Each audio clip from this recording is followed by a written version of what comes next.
The serial entrepreneur had the world at his feet when at the age of 18 he sold his first San Francisco-based company called ClickAgent for $1 million. Just a handful of years later he sold his second digital ad startup, Blue Lithium, to Yahoo, for a staggering $1 million.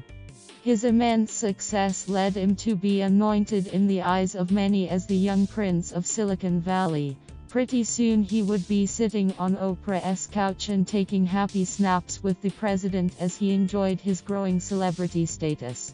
But despite all his virtues, a dark side of the ad tech whiz-kid was revealed to the world when in 2013 he was charged with a string of domestic violence counts -47, to be exact.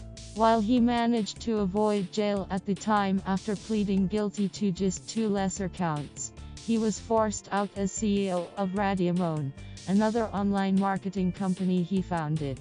It was a staggering fall from grace for the man who was once deemed one of the planet's richest and fittest guys by Men's Health magazine and declared America's most eligible bachelor by the celebrity TV show Extra. Chahal, now 34, was in a San Francisco court last week for breaking his probation stemming from the 2013 incident after a second woman accused him of assaulting her, and this time a crucial piece of evidence could seal his fate. In the first case, a video filmed by a security camera in Chahal's penthouse bedroom showed him kicking his then-girlfriend 117 times and trying to smother her with a pillow.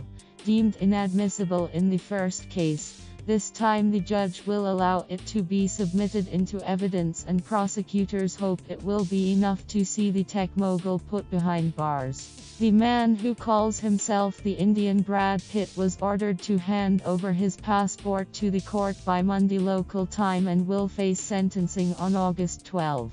There is a difference between temper and domestic violence.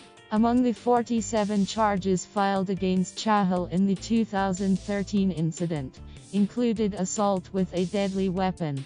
That weapon was the pillow which he allegedly used to smother his victim with for 20 seconds. However, the judge at the time ruled the 30-minute video was inadmissible after the defense argued it was unlawfully obtained by police and all 47 charges were eventually dropped.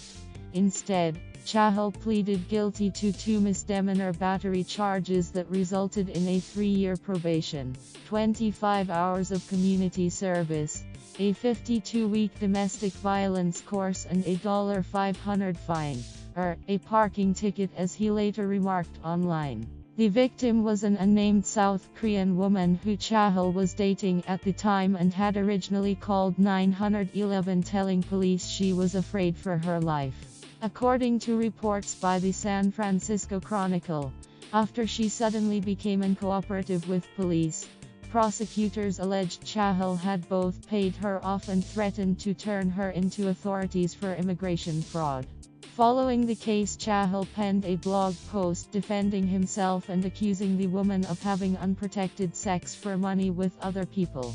The post, titled "Can You Handle the Truth?" has since been removed, but while he admitted his temper got the better of him, he defended his reputation by saying there is a difference between temper and domestic violence, and the truth of what actually happened is nowhere close to what the police claimed. At any rate, the woman quietly went away and Chahal went back to his millionaire lifestyle relatively unscathed, going on to start another successful ad tech company called Gravity. Months later, a senior male employee at the firm named Yusuf Krabat would file a wrongful termination suit against Chahal, claiming the CEO was fueled by a toxic cocktail of prescription drugs, party drugs, alcohol, and sycophants, and subjected his associates and Gravity employees to daily abuse, humiliation, racist taunts, extortionate manipulation, tales of revenge, and threats of violence. The suit also claimed he once found online pictures of a female job candidate in her bikini and passed them around the office asking for judgments on her breasts, and would frequently refer to his penis as whipping out the 14-incher. Second bite of the chair. Less than halfway through the year-long domestic violence course, police received a call on September 17, 2014 from a second woman accusing the tech mogul of assaulting her. The woman, who had reportedly met Chahal the year before in Las Vegas, once again became uncooperative with police during the investigation.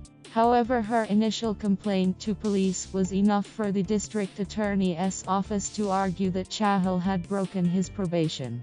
The woman has sought to remain anonymous and did not appear in court on Friday, but in a huge move by the prosecution, they successfully argued that the original video should be included in the court's sentencing decision. I think it's very important you find that video admissible, and you should watch it, Assistant District Attorney O'Brien Kenny said in court. In the very room, in the very bed where he did it before, the pattern here is unmistakable. A San Francisco police officer who had watched the video told the San Francisco Chronicle. She, the victim, stated that he said, "I am going to kill you 4 times." She stated she was in fear for her life. The harshest punishment Judge Tracy Brown can hand down on August 12 is 1 year for each of the misdemeanor guilty charges, served consecutively. If Chahal does receive a 2-year jail term, it would pale in comparison to the potential penalty he would have faced from the felony charges attached to the original 47 counts of domestic violence police sought after seeing the video. But nonetheless, at least for the prosecution, it would be a step towards justice. We investigate the youth epidemic of domestic violence homicide and ask if weak laws are putting women's lives at risk.